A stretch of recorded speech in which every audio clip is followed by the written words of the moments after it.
Hello again.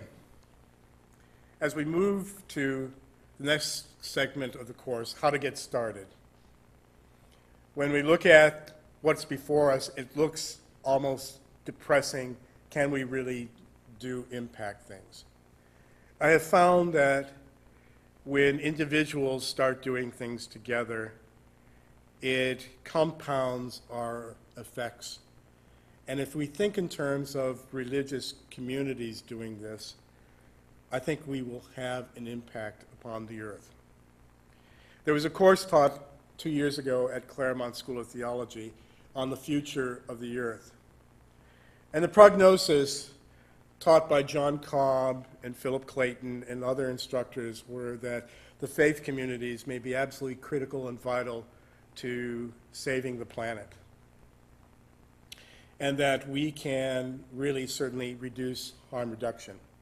In one of the books that we're using by Charlene Hostfeld, she says when we harm the earth, we harm ourselves. And when we heal the earth, we heal ourselves. So the opposite is very true. When we start healing ourselves, we start the healing process of the earth. And certainly I think that rather than being overwhelmed, I believe that we should, like the tortoise and the hare in the race. I really work that way. I constantly do things on an everyday basis, and it's amazing how much gets done over a week or a month or a year. And I want you to use that image that nothing is too small to start. The activist Bill McKibben, who's an author, says, the religious environmental movement is profoundly key to dealing with the greatest problems human beings ever faced. And it has never been captured with more breadth and force than in the film Renewal. I hope this movie moves many people of faith into action. So I would say that's a start that can be done once a month or every other week with an educational group, and invite folks to sit and attend. The second is to start really doing some of the virtual tours. One is what the UCC environmental movement is. And so you go to the UCC Environmental Ministries link, and you'll find more than you can digest in one. You may have to go several times. Bookmark those areas that you really like so you can come back and talk about it. Certainly, as I said, one of the ways of doing so is also to join the UCC Justice Network. I have on this section several links on YouTube of what UCC congregations and the UCC Collegium has spoken about in terms of environmental justice. Know what your church is saying. Know what other congregations are doing, other conferences are doing. And certainly, if we begin to kind of look at that and say, hey, we're part of a greater church, that we can also do these things, and together we can have force, and so on. One of the first best places is to do the environmental or the congregational challenge. And it really is an inventory system. As I was looking at the UCC as a possibility of entering, because I was attracted from what I had perceived in terms of environmental justice, I went through their Becoming a Green Justice congregation. Even then, 2 years ago, we scored 75, with 80 being really good. I'm not going to tell you where we are now because it's embarrassingly good. It's well over 100. And certainly, it hasn't been achieved overnight. It has been achieved over a 5-year period. It's a cumulative work that we do not stop at. The second group I want you to kind of look at is Interfaith Power and Light.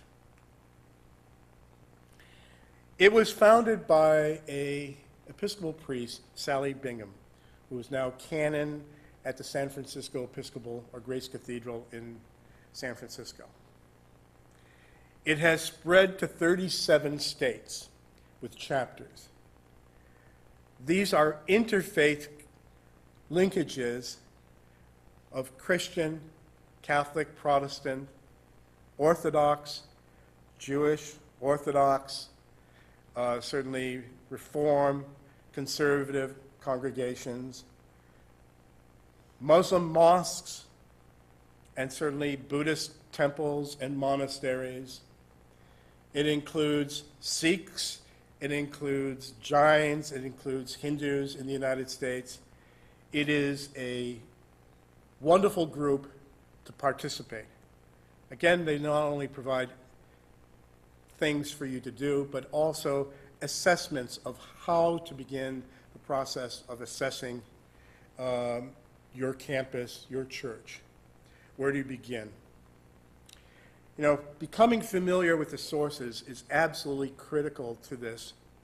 And for those of you in Southern California, I've given you Alice Dreffel's email. Tell her that Reverend Bob sent you, and she will connect with you. She'll come and make a visit. And it's an important visit. She will help you to covenant together. And that's a very strong UCC term, to covenant. Covenant together on responding to God's creation and caring for God's creation. And certainly I think that's worthwhile to connect with. To have as many environmental justice and eco-spiritual friends as possible to link together is absolutely important for this process. And this is something that will not only do you well in this course, but well beyond as a congregation.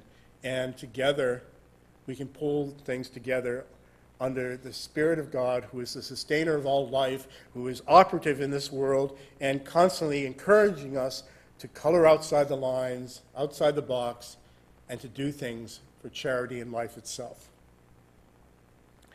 The resources are important for us to kind of do an assessment. Where is your church on this? Is this a justice problem, or is this a spiritual problem?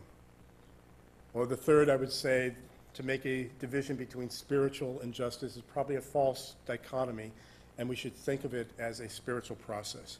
Because it's not only the fact that I want to win you over to doing some things, I want to win your heart over for God.